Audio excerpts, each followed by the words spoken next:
हमारे प्यारे छात्रों, पिछले दिनों हम लोगों ने कविवर बिहारी लाल के कुछ दोहों को पढ़ा और समझा था। तो आइए आज उनके शेष दोहों को पढ़कर समझने का प्रयास किया जाए। उनका दोहा है, अजौ तर्योना ही रहियो श्रुति सेवत इक अंग, नाक बास बेसर लहियो बसिमुख तन के संग। इस दोहे में नाक के गहने बेसर और कान के गहने तरौना यानी ताटंक की तुलना की गई है और इस तुलना के माध्यम से कवि ने सत्संगति की महिमा गरिमा पर प्रकाश डाला है, उसका उद्घाटन किया है। कवि का कहना है कि आज तक तरौना अनन्य भाव से कानों का सेवन करता हुआ अधोवर्ती ही रहा, अर्थात नीचे की ओर ही झूलता रहा, किंतु मोतियों का संग प्राप्त कर बेसर नाक का सुवास प्राप्त करने में सफल हो गया।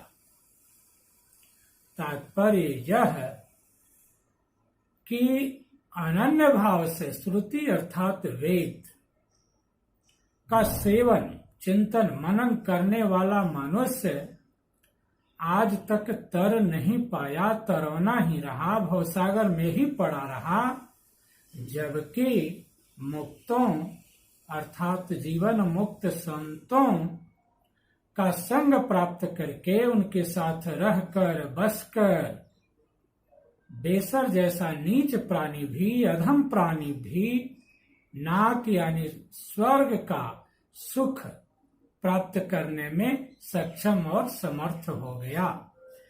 इस प्रकार स्पष्ट रूप से यहाँ पर सत्संगति की महिमा गरिमा व्यंजित है। इस दोहे में नाक, बास, तरौना, श्रुति, बेसर और मुक्तन शब्द दो दो अर्थों के बोधक हैं, इसलिए इनमें श्लेष अलंकार है और पूरे दोहे में समासोक्ति अलंकार है। उनका अगला दोहा है, मकराकृति को गोपाल के कुंडल सोहत कान, धस्या समरहित गर्भ मनो ड्योरी लसत कान। इस दोहे में कवि ने श्री कृष्ण के कमनीय सौंदर्य का अंकन किया है। उसने कहा है कि श्री कृष्ण के कानों में मछली के आकार वाले कुंडल शोभायमान है। वे ऐसे जान पड़ते हैं मानो उनके कामदेव उनके हृदय गर्भ में प्रवेश कर गया है, बैठ गया है और ये कुंडल उसी के ध्वज हैं जो गर्भ के द्वार पर शोभा दे रहे हैं। ज्ञातव्य है कि पहले जब कोई राजा किसी राजा से मिलने जाता था तब राजा तो अंदर चला जाता था, किंतु उसके ध्वज, राज चिन्ह आदि द्वार पर ही रहते थे। इस दोहे में वस्तुत्प्रेक्षा अलंकार है। उनका अगला दोहा है, सोहत ओढ़े पीत पट श्याम सलोने गात, मनो नील मन शैल पर आतप पड़ियो प्रभात। यह दोहा श्री कृष्ण के अद्भुत रूप सौंदर्य से संबंधित है। इसमें कवि ने कहा है कि पीतांबर ओढ़े यानी पीला वस्त्र धारण किए हुए श्री कृष्ण का सुंदर श्याम शरीर इस प्रकार शोभायमान हो रहा है मानो नीलम पर्वत के शिखर पर प्रातः काल की धूप पड़ रही हो, प्रातःकालीन रवि रश्मियां पड़ रही हों। इस दोहे में भी स्पष्ट रूप से उत्प्रेक्षा अलंकार का नियोजन है। बिहारी लाल का अगला दोहा है, लिखन बैठ जा की सभी, गहि गहि गर्भ गरूर, भये न केते जगत के, चतुर चितेरे खूर। इस दोहे में कवि द्वारा नायिका के सौंदर्य की प्रशंसा की गई है। यहाँ कहा गया है कि उस अतीव सुंदरी नायिका का चित्र बनाने के चक्कर में न जाने कितने गुरूर से भरे हुए यानी घमंडी चतुर चितेरे बेवकूफ बने। इस प्रकार इसमें नायिका के रूपाधिक्य की व्यंजना है। उसके रूप छवि को चित्रों में उतारने में कुशल चित्रकार भी असफल रहते हैं। सौंदर्य की विशेषता ही बतलाई जाती है कि वह नित्य नवीन होता रहता है, उसमें हमेशा परिवर्तन होते रहते हैं। वह सौंदर्य ही क्या जो स्थिर और शिथिल हो। यहाँ इस दोहे में वक्रोक्ति एवं विशेषोक्ति अलंकार का नियोजन द्रष्टव्य है। अगला दोहा देखा जाए, भूषण भार संहारी हैं क्यों यह तन सुकुमार, सुधो पायन परत मही शोभा ही के भार। बिहारी लाल ने का यह दोहा बड़ा प्रसिद्ध है और इसमें नायिका की सुंदरता की अतिशयता वर्णित है। कवि का कहना है कि नायिका का सुंदर सुकुमार शरीर आभूषणों के भार को भला कैसे संभाल पाएगा, जबकि शोभा ही के भार से उसके पांव धरती पर सीधे नहीं पड़ पाते हैं, डगमगा जाते हैं। इस प्रकार यहाँ नायिका के सौंदर्य का अतिशयोक्तिपूर्ण ऊहात्मक वर्णन है और ऐसा वर्णन रीतिकालीन काव्य में सर्वत्र भरा पड़ा है। बिहारी लाल का अगला दोहा देखिए, कहते हैं, बरन बास सुकुमारता सब विधि रही समाय, पंखुरी लगी गुलाब की गास न जानी जाए। बिहारी लाल के इस दोहे में मुख सौंदर्य का वर्णन हुआ है। इसमें कहा गया है कि नायिका का मुख खिलते गुलाब की तरह सुंदर है।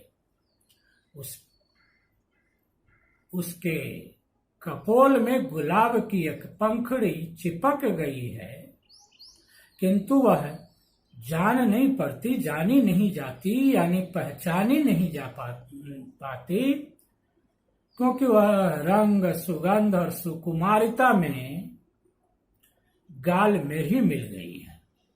कहने का अभिप्राय यह है कि नायिका के गालों का रंग, उसके सुगंध और सुकुमारता ठीक गुलाब की पंखुड़ी जैसी ही है।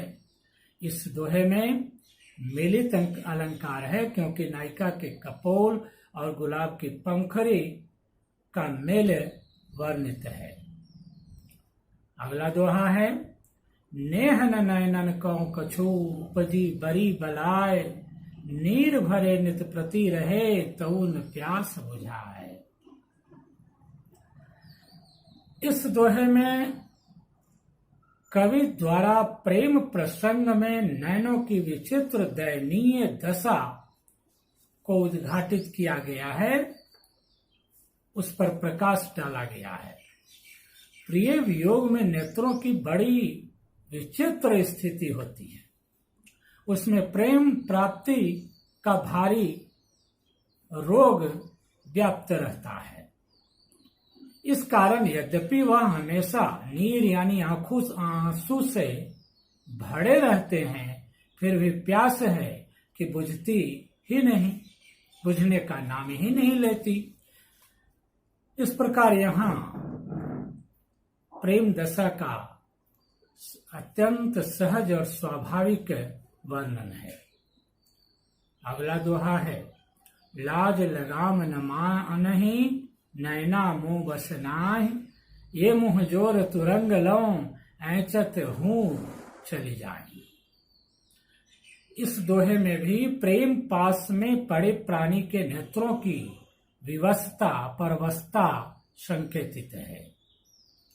यहाँ नायिका कहती है कि मेरे नैन मेरे वश में नहीं रहे, क्योंकि लाज रूपी लगाम को नहीं मानते। ये तो मुंहजोर घोड़े की तरह हैं जो लगाम खींचने पर भी अपनी मनमानी दिशा में चले जाते हैं। इस प्रकार यहाँ प्रेम प्रसंग में प्रिय पात्र के प्रति दुर्निवार आकर्षण का स्वाभाविक वर्णन है। इसमें रूपक और उपमा अलंकारों का नियोजन है। अगला दोहा, कब की ध्यान लगी लखें, कब की ध्यान लगी लखें, यह घर लगी हैं काहि, डरियत भृंगी कीट लौं, जिन वह ई भय जाहि। इसमें पूर्वानुराग में नायिका की स्वाभाविक दशा का वर्णन हुआ है। कहा जा रहा है कि नायिका न जाने कब से नायक के ध्यान में लीन है, मग्न है, और उसे घर के काम काज का कुछ भी ध्यान नहीं है। वह इस तरह अपने प्रेमी के ख्यालों में खोई हुई है कि घर की ओर तनिक भी ध्यान नहीं देती। यदि यही स्थिति रही तो उसके घर को भला भला कौन संभालेगा? उसका घर बार कैसे संभल पाएगा, कैसे चलेगा? मुझे तो डर है कि कीट भृंगी न्याय से यह भी कहीं वही न हो जाए। इसमें कीट भृंगी जैसी लोकोक्ति का बड़ा स्वाभाविक प्रयोग दिखाई पड़ रहा है। अगला दोहा है, उरत गोड़ी लख ललन की, अंगना अंगना माही, बौरी लौ दौरी फिरती, छुअति छबीली छाई। इस दोहे में प्रेम जन्य इस विशेष भाव दशा का वर्णन है जब प्रिय पात्र की किसी भी वस्तु का स्पर्श, उसका सामीप्य हृदय की जलन को कम कर प्रिय मिलन सा अनुभूति कराता है। तभी तो ललन श्री कृष्ण यानी अपने प्रेमी की पतंग को आसमान में उड़ता देख नायिका अपने आंगन में बावली सी होकर उसकी छाया को छूने के लिए दौड़ती फिरती है। यहाँ अंगना और अंगना दो अर्थों में प्रयुक्त हैं। उसका एक अर्थ घर का आंगन है तो दूसरा अर्थ है स्त्री, इसलिए इसमें यमक अलंकार है। बिहारी लाल का अगला दोहा, करले चूम चढ़ाई सिर, उर लगाय भुज भेंट, लहिपाती पिय कीतिये, बांचती धरती समेट। इस दोहे में प्रेम जन्य अनन्यता और विह्वलता जैसी भाव दशा का बड़ा सुंदर और स्वाभाविक वर्णन किया गया है। प्रिय यानी पति, प्रिय प्रिय की पाती यानी चिट्ठी को पाकर स्त्री उसे हाथ में लेती है, चूमती है, सिर पर चढ़ाती है, हृदय से लगाती है और भुजाओं को भेंट कर अंत में धरती को समेट कर यानी धरती पर लेट कर बाँचने लगती है, बाँचती है, पढ़ती है। इसमें कारक और दीप्ति अलंकारों का नियोजन बड़ा सार्थक बना है। इस प्रकार हम लोगों ने देखा कि रससिद्ध कवि बिहारी लाल ने अपने प्रिय विषय का श्रृंगार का कितना रस लेकर वर्णन करते हैं और इस वर्णन में उन्होंने कितनी अधिक सफलता प्राप्त की है। यद्यपि उनके समग्र काव्य वैभव को लेकर कहा जाता है कि उसका भाव पक्ष दुर्बल है, कमजोर है और कला पक्ष अत्यंत उत्कृष्ट है, इस संदर्भ में राष्ट्र कवि दिनकर जी का यह अभिमत अवश्य उल्लेखनीय है कि बिहारी के दोहों में न तो कोई गहरी अनुभूति है और न ही कोई बहुत बड़ी बात, सिर्फ लड़कियों के कुछ अदाएं हैं, किंतु कवि ने उसे इस ढंग से चित्रित किया है कि रसिकों का मन कचोट खाकर रह जाता है। सच पूछिए तो इस अभिमत में कवि रूप में बिहारी लाल की स्तुति और निंदा दोनों समाहित है। इसलिए यह बहुत ही सार्थक टिप्पणी है। फिर भी इतना तो निश्चित है कि श्रृंगार वर्णन में बिहारी लाल ने कमाल कर दिखाया है। एक दोहे जैसे छोटे से छंद में उन्होंने न जाने कितने भाव भर दिए हैं। इसलिए मानना पड़ता है कि वे श्रृंगार रस के सिद्ध कवीश्वर हैं और ऐसे ही कवियों के संदर्भ में यह उक्ति सार्थक है कि ते सुकृति रस सिद्ध कवि वंदनीय जगमाई, जिनके सुजस शरीर मह जरा मरण भय नाई।